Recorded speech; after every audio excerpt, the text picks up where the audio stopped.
Does he got it? Or is he full of shit? Why wouldn't that cross your mind? Feel free to ask it. We're driving into the intuitive flow, the intuitive nature of what wants to be expressed, however it is expressed. So one casual question and one theme for today is like, you could call it, I guess you could call it the motherboard, right? The spiritual motherboard respectively.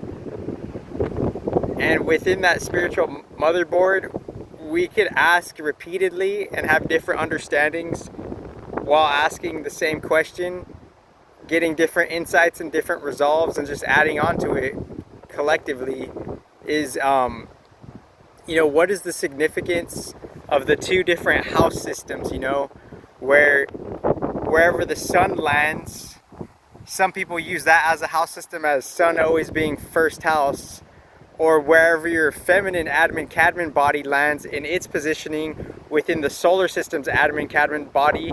How is there like a nuanced alignment that has a certain, that dictates a certain type of positioning from, it's as if like a plant is growing from the dirt, and as the plant is growing from the dirt, two spores are coming out, and as the two spores are coming out, one of them grows longer than the other, metaphorically speaking, and as one grows farther than the other, within that, one stays true to how aligned it is with the other spore, and one stays true to how much branched out it is on its own accord, So within the rising of, on one context, the fixed collective Adamant Cadman body, the solar system's Adamant Cadman body, the feminine Adamant Cadman body, it's always 1st through 12th house, right?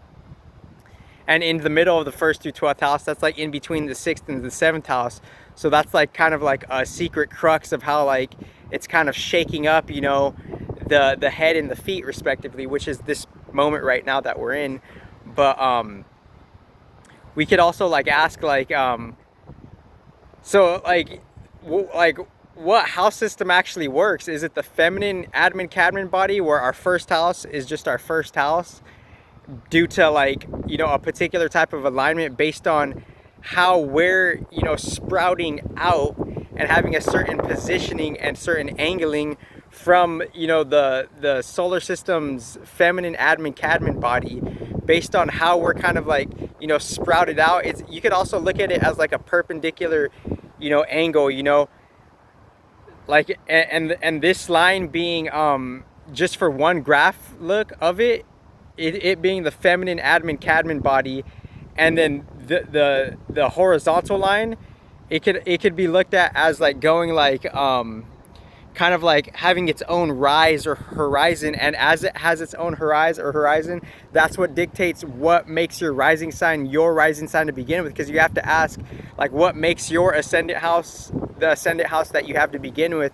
Well, it's based on a certain rising, how your how there's different axes correlated to how the feminine solar system Adamant Cadman body is relating based on its own travelings to how you're ultimately being propped out respectively. So that's like the motherboard. So like, I don't think any house system is wrong, because the planets, they're kind of like, bringing their houses with them on an active way. So I would say that's like the masculine Adamant Cadman body, and the feminine Adamant Cadman body is just, where your houses are based on your original positioning. And then the masculine Adamant Cadman body is how, like, some people like just look at the sun as the first house because it's bringing and it's exalting the Aries constellation within itself. So it's like, those are the differences between the house systems. So that's the motherboard, So within the motherboard and the circuit board of astrology, Venus is in the quote-unquote 5th house, right? Venus is in Leo. So in the masculine Adamant Cadman body, Venus is in the 5th house. So within the 5th house, we're seeing like, the active daytime to the mental forms of the notion of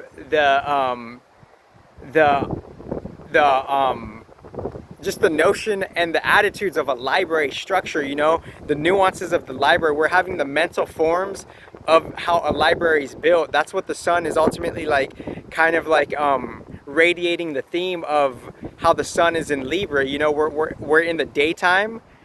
You know, the sun is giving us the visualization of what we're ultimately like working towards for whatever reason, and Libra being like something of a library within itself, you know. So it's like we're kind of like working with like the mentality of how a library is built, you know.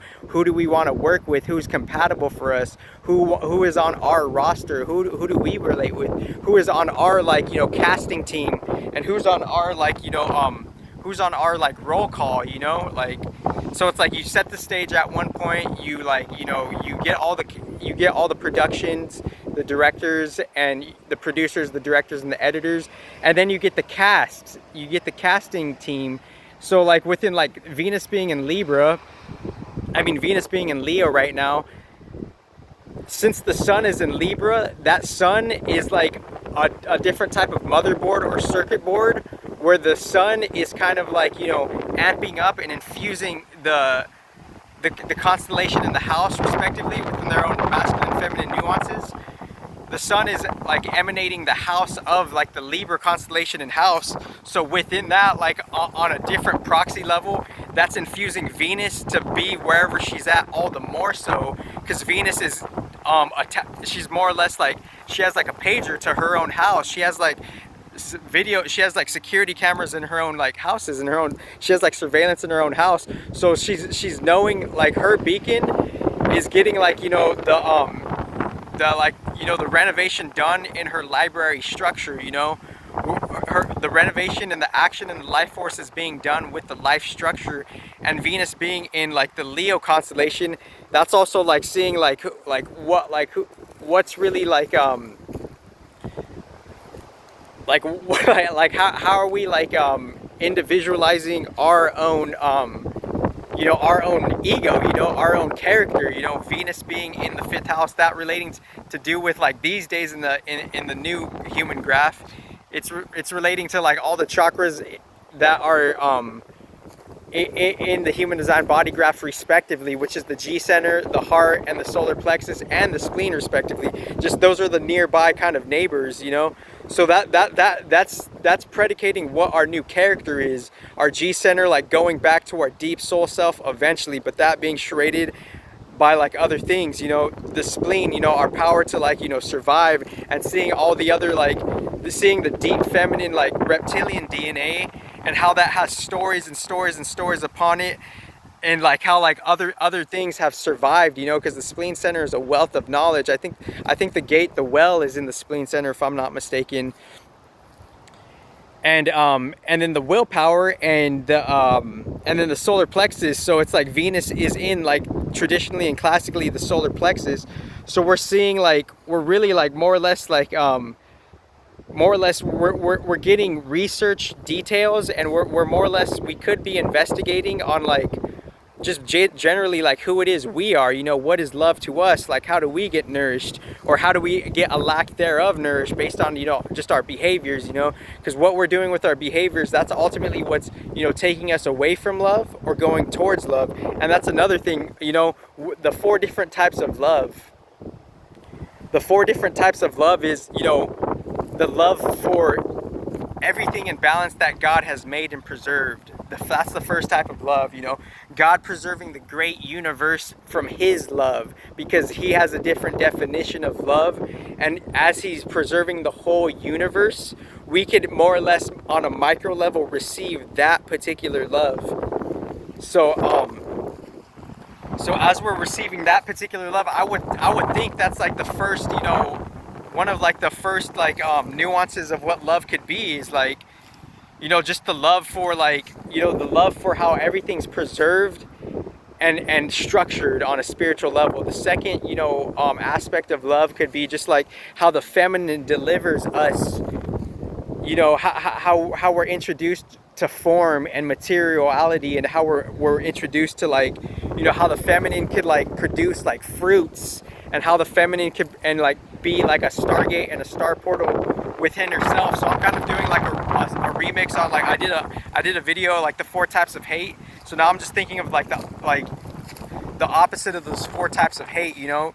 And instead of 4 types of hate, there being 4 types of love, because the 4 types of hate, just on a quick recap, was like, you know, like the genetic DNA type of thing, and then it was like, what did you take from me? The third one was just like GMO kind of stuff, and then the fourth one was like, you know, the empathy. So the third and fourth type of love here, you know, would just be like, you know, the spontaneity and the creativity of like chaos and order, and just like seeing like what you deem as creativity, you know, what could you actually like create just within your micro level of self, you know, what could you appreciate within the randomness of life.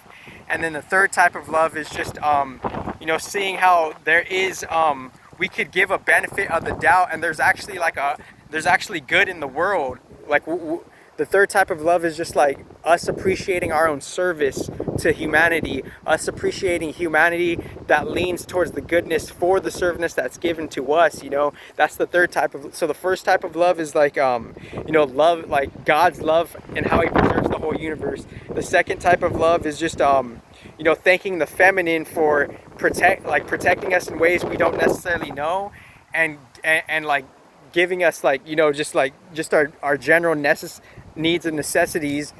And the fourth type of love is just like, you know, your creativity. And the third type of love is just like, you know, the love that finding love in what you do as work, finding love in what you do as like a service, finding love in just like, you know, how you're growing in your career.